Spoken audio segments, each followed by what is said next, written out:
Voyons d'abord le démontage du haut moteur. La première opération consiste à déposer la distribution selon la procédure appropriée. Il faut ensuite déposer le couvre-culasse en dévissant d'abord toutes les vis par un quart de tour dans le sens inverse de la procédure de serrage. Cette opération doit être effectuée moteur froid en respectant l'ordre de desserrage pour éviter tout risque de déformation susceptible de provoquer des fuites après remontage. Une fois les vis déposées, vous pouvez accéder aux arbres à cames. Dans tous les cas, vous devez impérativement vous référer à la documentation technique spécifique à chaque moteur. Les consignes spécifiques à la dépose des arbres à cames sont les suivantes.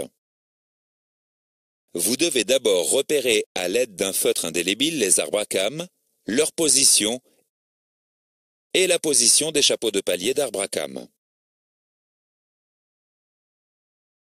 Après le marquage, vous devez dévisser d'un quart de tour les vis des chapeaux des paliers d'arbres à cames. Sur certains moteurs, il n'est pas nécessaire de déposer les arbres à cames pour déposer la culasse.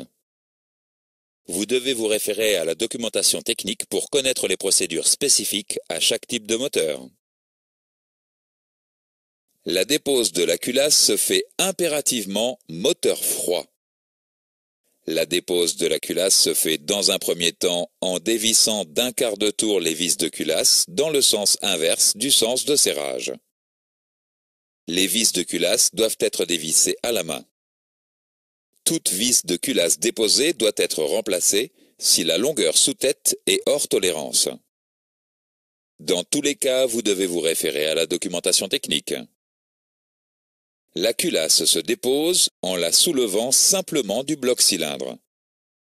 Il peut être nécessaire d'utiliser un maillet en plastique afin de la décoller. Une fois la culasse déposée, vous devez la placer sur un banc approprié pour éviter de l'endommager. Voyons enfin le démontage des soupapes. Il faut repérer l'ensemble des éléments lors du démontage.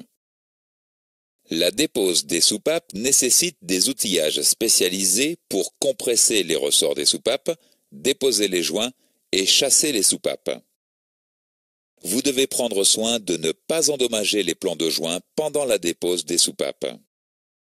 Dans tous les cas, vous devez vous reporter à la documentation technique pour connaître les procédures de dépose des soupapes.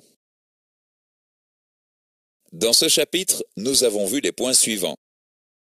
Le démontage du haut moteur commence par la dépose de la distribution. L'opération suivante consiste à déposer le couvre-culasse.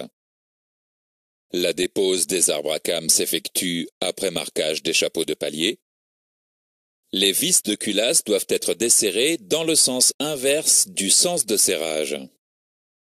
La dépose des soupapes nécessite des outillages spécialisés pour compresser les ressorts des soupapes, déposer les joints et chasser les soupapes. Voyons maintenant les contrôles à effectuer sur les éléments du haut moteur. Tout élément déposé doit être soigneusement nettoyé avant contrôle. Vous devez d'abord effectuer les contrôles suivants sur le joint de culasse. Mesurer l'épaisseur du joint de culasse à l'endroit spécifié dans la documentation technique. Vérifier l'absence de déchirure ou de fissure importante. Et enfin, vérifier l'absence de dépôt important de calamine. La vérification de la conformité de la culasse s'effectue par les contrôles suivants. La mesure de la planéité à l'aide d'une règle et d'un jeu de cale d'épaisseur. La mesure de la hauteur au moyen des instruments de mesure appropriés. Et enfin, une épreuve de culasse pour vérifier l'absence de fissure à l'aide d'un équipement de mise sous pression. Intéressons-nous maintenant au contrôle des soupapes. Vous devez d'abord vérifier l'absence de signes d'usure, de surchauffe et de grippage sur la queue de soupape. Vous devez ensuite procéder aux mesures dimensionnelles suivantes.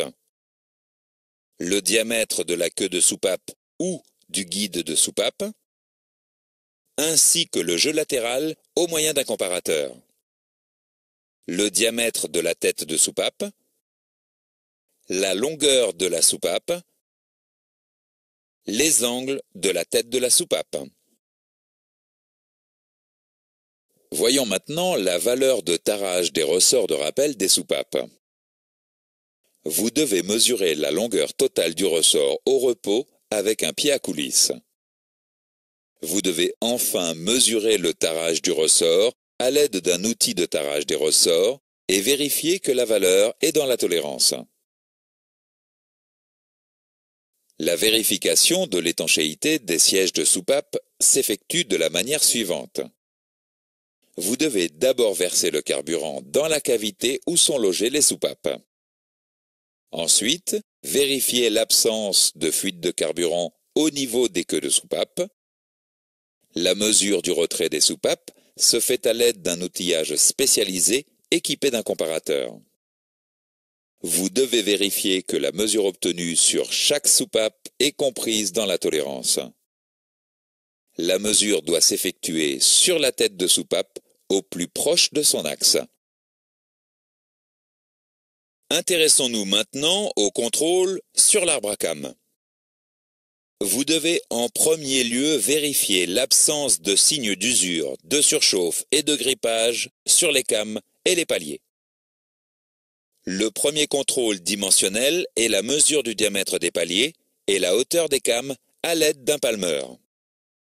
Le deuxième contrôle consiste à mesurer le voile de l'arbre à cames au moyen des V appropriés et d'un comparateur installé sur son support. Vous devez ensuite mesurer le diamètre interne des paliers de l'arbre à cames. Enfin, vous devez procéder au contrôle du jeu latéral des arbres à cames après les avoir remontés sur la culasse.